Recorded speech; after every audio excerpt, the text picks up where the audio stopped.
कैसे हम लास्ट के आने वाले टाइम में कुछ हमारे पास जो गिने चुने दिन बचे हैं उसमें कैसे हम यूजीसी नेट जेआरएफ हमारा जो मेन एम है उसको कंप्लीट कर सकते हैं। इससे ज़्यादा इंपॉर्टेंट चीज़ हमें क्या है, हमें फोकस्ड रहना है। बिल्कुल हमें हमारा ध्यान इधर उधर नहीं भटकाना है। जितने रिलेटिव्स हैं, जितने फ्रेंड्स हैं, सबको बोल दो मेरा पेपर आ चुका है, मैं नहीं हिलने वाला हूँ कहीं भी। हमें स्पीड का ध्यान रखना है, हमें रिटेंशन पावर मेंटेन करनी है, ठीक है। स्मार्ट रिविजन अब हमें करना है।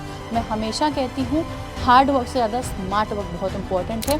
डेली टारगेट बनाओ, सुबह 10 मिनट की, अच्छा डेली 10 मिनट्स में सिर्फ और सिर्फ क्या दूंगा या दूंगी, ईयर को दूंगी केस लॉस के। Hello everyone, welcome to PW UGC NET. कैसे हैं सब लोग? जोश मेरे हिसाब से हाई होगा और होना भी चाहिए, क्योंकि आज हमारी क्या हो चुकी हैं, जो डेट्स हैं, आपको जिस चीज़ का बेसब्री से इंतज़ार था कि मैम हमें 6, 7, 8, 9 महीने, 1 साल हो चुका है तैयारी करते करते, और अब हमारा एग्ज़ाम कब होगा, हमें डेट्स चाहिए। स्पेसिफिकली हमारा जो पेपर 2 लॉ है उसकी हमें डेट्स चाहिए। डेट्स आ चुकी हैं। डेट्स के साथ मैं आप लोगों के लिए अब एक 15 डेज की स्ट्रैटेजी भी लेके आई हूँ, ठीक है। इस वीडियो में अपन आगे कवर करेंगे कि भाई कैसे हम लास्ट के आने वाले टाइम में कुछ हमारे पास जो गिने चुने दिन बचे हैं उसमें कैसे हम यूजीसी नेट जेआरएफ हमारा जो मेन एम है उसको कंप्लीट कर सकते हैं, वहां तक पहुंच सकते हैं। अब देखो डेट मैं आप लोगों को बता देती हूँ यहाँ पे पहले कि जो हमारी डेट है 25 जून को हमारा एग्जाम होने वाला है। पहली बात। दूसरी बात, 2 शिफ्ट होती है, सेकेंड शिफ्ट में हमारा एग्जाम है, ठीक है। सेकेंड शिफ्ट में हमारा एग्जाम है 3 PM टू 6 PM वाली जो शिफ्ट होती है, इसमें हमारा एग्जाम है। ये एक चीज आप नोट कर लो, ठीक है। 15 दिन की स्ट्रैटेजी वीडियो है। डेट्स देखते हैं हम लोग हमारे पास कितनी है। आज का दिन क्योंकि जा चुका है, मैं काउंट नहीं करूंगी, फिर भी हमारे पास आज का दिन खत्म होने में अभी बहुत समय बाकी है। चलो नहीं करते अगर हम इसको भी काउंट, तो टोटल हमारे पास क्या है, 18 डेज बचे हैं।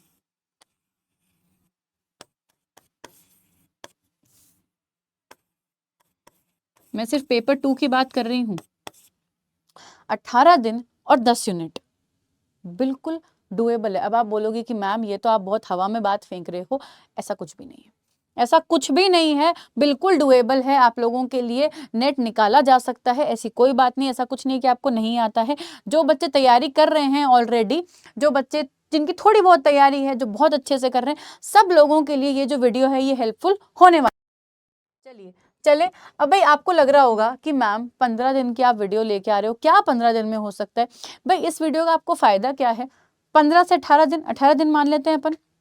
चलिए बीच में 1-2 दिन आपका थोड़ा पैनिक में, एंजाइटी में, इसमें भी निकल जाता है, ठीक है। वैसे होना नहीं है, मैं बस बता रही हूँ आप लोगों को, ठीक है। तो यहाँ पे क्या है, हमारे पास सबसे ज़्यादा इंपॉर्टेंट चीज़ हमें क्या है, हमें फोकस्ड रहना है। बिल्कुल हमें हमारा ध्यान इधर उधर नहीं भटकाना है। जितने रिलेटिव्स हैं, जितने फ्रेंड्स हैं, सबको बोल दो मेरा पेपर आ चुका है, मैं नहीं हिलने वाला हूँ कहीं भी, मैं कहीं नहीं जाने वाला हूँ। मैं, मेरा एग्जाम है, मैं अपने कॉपी पेन लेके अपनी टेबल कुर्सी बेड जहाँ पे भी आप बैठते हो, मेरा ये कॉर्नर है, यहाँ पे मेरे को बहुत बढ़िया से पढ़ाई होती है, मैं वहाँ बैठूंगा, मैं खाना पीना सब वहीं करूँगा, ठीक है। हमें स्पीड का ध्यान रखना है, हमें रिटेंशन पावर मेंटेन करनी है, ठीक है। स्मार्ट रिवीजन अब हमें करना है। मैं हमेशा कहती हूँ हार्ड वर्क से ज़्यादा स्मार्ट वर्क बहुत इंपॉर्टेंट है। हार्ड वर्क होना चाहिए, लेकिन अब वो समय जा चुका है। अब हमें स्मार्ट खेलना है, हमें देखना है कि क्या क्या चीज़ें इंपॉर्टेंट है और हमें वही करना है, ठीक है। जेआरएफ के लिए कुछ इंपॉर्टेंट चीज़ें होती हैं, उनको अगर हमने एक बार पकड़ लिया ना, तो हमारा एग्जाम हमसे कोई जेआरएफ हमसे छीन नहीं सकता है, ठीक है। मैं तो आपको गाइड कर ही रही हूँ। चलिए अब 15 डेज का अगर अपन एक फ्लो चार्ट बनाए 15 से 18 डेज का, तो सबसे पहले आप क्या करो, कोर यूनिट्स आइडेंटिफाई कर लो। अब कोर यूनिट सबकी अलग अलग हो सकती हैं, आप कोर यूनिट कुछ भी रख सकते हो अपनी। वैसे तो जो बेसिक कोर यूनिट है हमारी, वो क्या होती हैं आगे भी मैं बताऊंगी, फिर भी यहाँ पे अपन देखते हैं। कॉन्स्टिट्यूशन,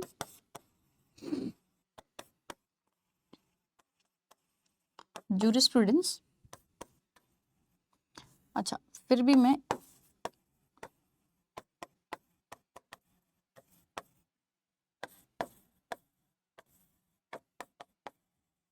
लॉ ऑफ टॉर्ट्स, और लास्टली अगर आप चाहो तो इसमें कॉन्ट्रैक्ट इंक्लूड कर सकते हो, कॉन्ट्रैक्ट वाला पोर्शन, ठीक है। कॉन्ट्रैक्ट एक्ट 1872, इससे ज़्यादा नहीं। ये हमारी कोर यूनिट्स आइडेंटिफाई हो चुकी हैं। हो चुकी आइडेंटिफाई। आइडेंटिफाई करके क्या किया, कॉन्स्टिट्यूशन है उठाओ, इसमें से क्या आता है, आर्टिकल्स आते हैं। केस लॉस नहीं याद है, केस लॉस भी याद है, ईयर याद नहीं है। डेली टारगेट बनाओ सुबह 10 मिनट की, अच्छा डेली 10 मिनट्स में सिर्फ और सिर्फ क्या दूंगा या दूंगी, ईयर को दूंगी केस लॉस के, ठीक है। फिर हमारे पास आ गया कॉन्ट्रैक्ट एक्ट, अच्छा चैप्टराइजेशन याद कर लो कॉन्ट्रैक्ट एक्ट में, करो 15 मिनट में क्या करने वाला हूं, कॉन्ट्रैक्ट एक्ट के जो लेट्स से सेक्शंस है वो और चैप्टराइजेशन याद करूंगा। पहली चीज इंपॉर्टेंट सेक्शन है वो छांटूंगा, उसमें क्या चीजें दे रखी है वो देखूंगा, कुछ इंपॉर्टेंट केस लॉस है तो हम देख लेंगे। 15 मिनट में हम सिर्फ ये करेंगे, 15 मिनट में कॉन्ट्रैक्ट के केस लॉस को देने वाले हैं, ठीक है। फिर हम आते हैं और जूरिस्प्रूडेंस के लिए हमें क्या चाहिए, 25 से 30 मिनट ही चाहिए सिर्फ जूरिस के प्रॉपर रिवीजन के लिए। Only 25 to 30 minutes are required, इससे ज़्यादा आप जूरिस्प्रूडेंस को नहीं दोगे, ठीक है। उसके बाद आता है law of crimes,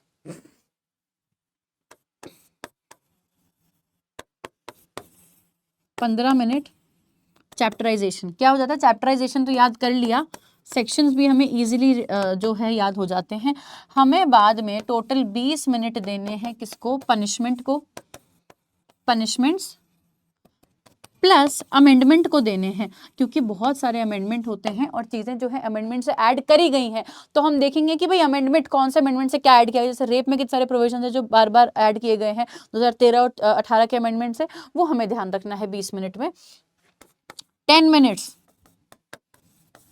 case laws, ठीक है। इसी तरीके से आप टॉर्ट्स भी कर सकते हो। टॉर्ट्स में आप देखो मैं बताती हूँ, पूरे टॉर्ट्स का रिवीजन 30 मिनट्स में पॉसिबल है। कर लिया हमने डिवाइड, डेली टारगेट शेड्यूलिंग हमने कर ली है कि हम इतना इतना दिन देंगे, गिन लो कितने मिनट हो गए, एक दिन में हमने ये कितनी सारी यूनिट रिवाइज कर ली हैं, ठीक है। इसके अलावा आप 1.5 घंटा इन सबके एमसीक्यूज को दोगे, ठीक है। मॉक प्रैक्टिस करोगे, पीवाईक्यू प्रैक्टिस करोगे, देखोगे कि कहाँ गलती हुई है। टाइम टेबल बना दिया। इसके अलावा क्या कर सकते हो आप, अब यहाँ पे 1.5 MCQ, 1.5 paper 1 revision plus paper 1 के एमसीक्यूज, इसको आप 2 कर सकते हो अगर आपका पेपर 1 वीक है तो, ठीक है। चलिए अब स्टेप 1 हमें फोकस एरियाज देख लेने हैं हमारे कि हमें कहाँ कहाँ पे फोकस रिक्वायर्ड है। हम वो देख चुके हैं मैम पिछली स्लाइड में, consti, administrative, juris, IPC, contract, IPR, family, इन सब में से हमें क्या करना है, अपने फोकस एरियाज निकालने हैं और इनके साथ सबसे ज़्यादा जो चीज़ें पूछी जाती है ना, जो सबसे इंपॉर्टेंट सब्जेक्ट है, जो हमारा फेवरेट सब्जेक्ट है, वो तो करके ही करके जाना है, ठीक है। मैं बता चुकी हूँ कैसे करना है। चलिए नेक्स्ट हमारा आता है डेली प्लान। डेली प्लान बनाओ कि 3 यूनिट टारगेट करो एक दिन में, 2 major 1 minor. For example constitution रख लिया और क्राइम्स रख लिया आपने ना एक दिन में, ठीक है। इसके साथ आप क्या ले सकते हो, आईपीआर ले सकते हो। ये हो गया हमारा पेपर 2 का। पेपर 1 में आप जैसा चाहो, जितना जिसकी सहूलियत वैसे, क्योंकि पेपर 2 है मेरा फोर्टे और आपका भी और सबका अपना अपना पेपर पे ही ज्यादा क्या होता है, अच्छी पकड़ होती है, तो उसी को लेके हम चलते हैं, ठीक है। अब कम से कम भी यूनिट वाइज 50 से 60-70 एमसीक्यू आप डेली करो।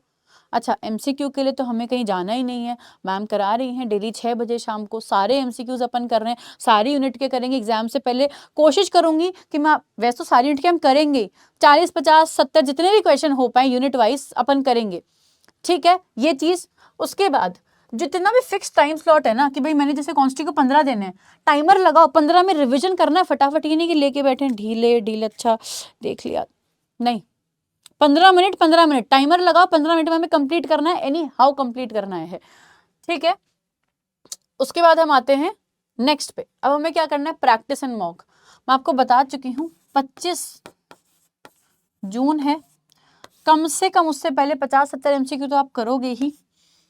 देखो 2 से 3 फुल लेंथ मॉक आप दोगे, 2 से 3 फुल लेंथ मॉक आपको देने हैं, ठीक है, कम से कम 2 से 3 फुल लेंथ मॉक दोगे, देखोगे कि आपको कितना टाइम लग रहा है एक क्वेश्चन को कंप्लीट करने में, और आप पीवाईक्यूज कर सकते हो। मॉक देने के लिए कुछ अलग नहीं है, डाउनलोड करो पेपर, बैठो, प्रिंट निकलवाओ, प्रिंट निकलवाओ, लैपटॉप पे करना है, फोन पे करना है, मेरे हिसाब से प्रिंट निकलवा लो, बढ़िया, टिक लगाते जाओ, टिक लगाते जाओ। कितना टाइम लग रहा है आपको? 3 ही तो मॉक बोल रही हूँ मैं आपको देने के लिए। अगर आप 3 मॉक दे लोगे, मतलब 3 प्रीवियस ईयर क्वेश्चन कर लोगे फुल लेंथ वाले, अलॉन्ग विथ 50-70 एमसीक्यूज, कहाँ क्वेश्चन हटेंगे बताओ? कहाँ टॉपिक आपका मिस होगा? सब कंप्लीट कर लोगे आप उसमें। ठीक है, फिर आता है हमारे पास, आपको अपने जो वीक एरियाज उनको वापस से मॉक देने के बाद फटाफट रिवीजन कर लेना है। ये तो बहुत इंपॉर्टेंट है। जैसे मैंने आप लोगों को आज एमसीक्यू कराया, फॉर एग्जांपल कुछ चीजें याद नहीं आ रही थी, कुछ चीजें गड़बड़ हो रही थी, जाके मैंने जैसे बताया आपको कि सेक्शन 2 जाके पढ़ो, section 2 Muslim marriage act, resolution of Muslim marriage act पढ़ो जाके, क्लास के बाद 10 मिनट ही तो देनी है सिर्फ। ठीक है, चलिए फिर हमारे पास क्या आता है अब, उसके बाद हमारे पास कुछ दिन बचे हैं, लास्ट के लगा लो 5 दिन। क्या कर सकते हैं, ये मैं बात कर रही हूं 20, 21, 22, 23, 24, क्या करना है? रिवाइज कर लो जितने भी थ्योरी नोट्स हैं, एमसीक्यू। अच्छा मैम ये एमसीक्यू तो हम 50 बार कर चुके, 51st मतलब 91 बार भी आपको करना पड़ेगा वही एमसीक्यू, जब तक जहन में बैठ नहीं जाता है वो एमसीक्यू। ठीक है, फुल पेपर दोगे 1 और 2 दोनों का टाइमर लगा के बैठोगे, केस लॉस करोगे डे 4 पे, और एफएक्यूज रिवाइज करोगे। अब इनकी जगह आप क्या कर सकते हो, अपने जो सेक्शंस हैं और जो आर्टिकल्स हैं वो रिवाइज करो, सेक्शंस और आर्टिकल्स हैं वो रिवाइज करो, हमें तो यही करना है ना, लास्ट टाइम पे करेंगे याद रहेगा। डे 5 में कुछ नहीं करना है, शांति से। कुछ लोग ऐसे होते हैं जिनको एग्जाम से पहले बिल्कुल नहीं पढ़ना होता, उन्हें पैनिक होता है, छोड़ देना किताबें, बिल्कुल छोड़ देना। कुछ लोग ऐसे होते हैं जिनको एग्जाम से एक दिन पहले पढ़ा हुआ ही थोड़ा बहुत दिमाग में जो है वो रिटेंशन रहता है, तो आप लास्ट में सिर्फ आर्टिकल्स देखोगे, केस लॉस की ईयर देखोगे, और लेट्स से कुछ इंपॉर्टेंट सेक्शंस एंड अमेंडमेंट्स देखोगे। देखो अभी तक आपको कॉन्सेप्ट थ्योरी याद हो चुकी है, हमें पता है आर्टिकल 13 क्या कहता है, हमें ये देखना है उसमें 4th कब ऐड किया गया, वो 368 से लिंक्ड कैसे है, 368 के केस लॉस कौन से हैं, ये चीज हमें करनी है। ठीक है, ये हमारा फाइनल 5 डेज का जो है लास्ट का शेड्यूल होना चाहिए। ठीक है भाई, इतने दिन। अब बताओ हमारे पास कितना मतलब हमारे पास टाइम रह गया, तो मतलब अगर हम 7th से भी स्टार्ट करते हैं, 7 जून से हम स्टार्ट करते हैं, और हम अगर एक एक दिन भी शुरू हो जाते हैं, consti juris crimes contract PIL and international human. अच्छा इसको तो इधर ही कर लेते हैं, इन्वायरमेंट अपना कंपैरेटिव टॉट्स, कितने हो गए? ये मैंने वैसे सीक्वेंस वाइज नहीं लिखे, मैं बस आपको सिलेबस लिख रही हूँ। 6, 7, 8, 9, 10, क्या छूट रहा है? कमर्शियल लॉ, कमर्शियल लॉ छूट रहा है, और एक और चीज अपने पास मिस हो गई ना, फर्स्ट यूनिट ज्यूरिस, सेकंड अपनी कॉन्स्टिट्यूशन, थर्ड अपनी PIL crimes, family law. Family law चाहो तो 7th की अगर अपन बात करें, 7 जून को आप क्या कर सकते हो, 3 सब्जेक्ट ले लो, कॉन्स्टी ले लो, कॉन्ट्रैक्ट ले लो, और इजी ले लो IPR। 3 सब्जेक्ट हो गए। 8 जून को आप क्या बनाओ, और 3 सब्जेक्ट ले लो, क्राइम्स ले लो, इन्वायरमेंट ले लो, छोटा है, इन्वायरमेंट ले लो, और इसके बाद आप क्या कर सकते हो, कंपैरेटिव कर सकते हो इसके साथ, ये भी छोटा है। ठीक है, फिर आते हैं हम 9th पे। ऑलमोस्ट हम 3 दिन में रिवीजन कर चुके हैं, देख पा रहे हो ना आप। अब हमारे पास क्या बचा, टॉट्स कर लो आप यहाँ पे।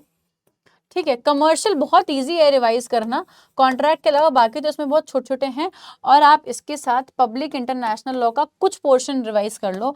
बाकी हमारा कुछ आप क्या करो, 10 के लिए छोड़ दो। हमारे पास 3, 3, 6, 3, 9, ये तो यही कंप्लीट हो चुके हैं, 9 तो यही कंप्लीट हो चुके हैं। आप यहाँ पे पब्लिक इंटरनेशनल लॉ और फैमिली रिवाइज करो। बस एक दिन में आप ये दोनों जो भारी भरकम सब्जेक्ट है यही कर पाओगे।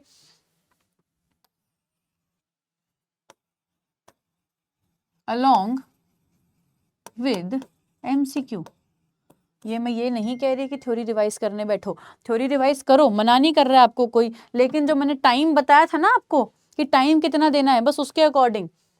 भाई अब इसमें आपको हिसाब से कोई सब्जेक्ट आपको लग सकता है कि बहुत ज़्यादा आपको डिफिकल्ट लग रहा है या आपके लिए बड़ा सब्जेक्ट है, ठीक है, कितने दोगे आप उसके पूरे रिवीजन के? For example juris and PIL 30 minutes theory को दोगे इनके, एंड 30 मिनट्स ही क्या दोगे इसके MCQ को, ठीक है।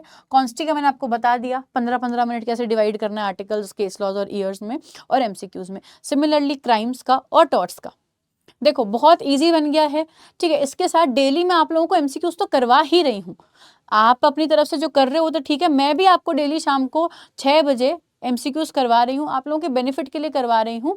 आप क्लासेस देखना, कोई आपको उसमें कॉन्सेप्ट नहीं समझ आ रहा है आप मुझे बता सकते हो, कभी भी आप मुझे बता सकते हो कमेंट करके, है ना। कुछ कॉन्सेप्ट भी होगा तो मैं आप लोगों को समझा दूंगी क्लास अपने अपने एग्जाम से पहले, ठीक है। बताओ, आई होप इतना तो समझ आ गया होगा। अब देखो ऑलरेडी हम क्या कर चुके हैं, half the battle is one. अब आके हम अपने हथियार ढीले नहीं कर सकते, हथियार नहीं डाल सकते हैं, थक गए, एंजाइटी हो रही है, डर लग रहा है, घबराहट नहीं, कुछ भी नहीं करना है। पहले तो काम माइंड से अपने आप को ये बिलीव करवा लो कि एग्जाम की डेट आनी थी, वेट कर रहे थे, आ चुकी है, हमसे ही होगा, हमसे नहीं होगा तो किसी से नहीं होगा, ठीक है। JRF टारगेट है हमारा, हमें क्लियर करना है, एनी हाउ क्लियर करना है, और हमारा क्लियर होगा। अगर ये पॉजिटिव एफर्मेशन अपने आप को सुबह उठ के 2 मिनट दोगे ना, पूरा दिन अच्छा जाएगा, पूरा दिन अच्छा जाएगा, आप पॉजिटिवली पढ़ाई कर पाओगे। कंसिस्टेंसी ही आपको पुश करेगी, परफेक्शन नहीं चाहिए कि अच्छा एक भी MCQ गलत नहीं हो रहा, नहीं, कंसिस्टेंसी। गलत हो रहा है पर उसको आप सुधार रहे हो, गलत करके सुधारना ही हमारी क्या होती है, कंसिस्टेंसी होती है। 15 दिन में सिर्फ रिवाइज, रिफाइन और रिफ्लेक्ट करना है, और MCQ सेशन में तो मैं आपको आपके साथ रहूंगी ही, इस पूरी JRF जर्नी में आपके साथ रहूंगी। आई होप आप लोगों को ये वीडियो हेल्पफुल लगेगा, है ना। चलिए मिलते हैं नेक्स्ट सेशन में, आज के लिए thank you very much, all the best for your exams. 25 date है, नोट कर लीजिएगा, ठीक है। चलिए थैंक यू।